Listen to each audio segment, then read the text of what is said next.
একজন বাচ্চা মেয়ে বলছে আর মন্দিরে যাব না। বলে কেন?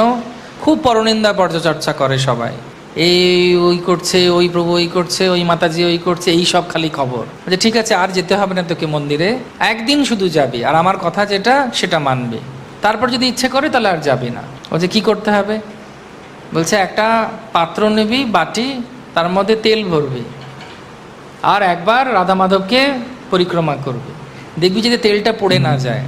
তো পরের দিন গেছে, বাটি নিয়েছে, তেল ঢেলেছে, দিয়ে রাধা মাধবকে আর জগন্নাথকে আর গৌরীদেরকে পরিক্রমা করছে যাতে পড়ে না যায়। তখন বাবা বলছে আজকে তেল পড়ে যায়নি তো? বলছে না। আজকে কে কি বলছিল মন্দিরে, কে পরনিন্দা পরচর্চা করছিল?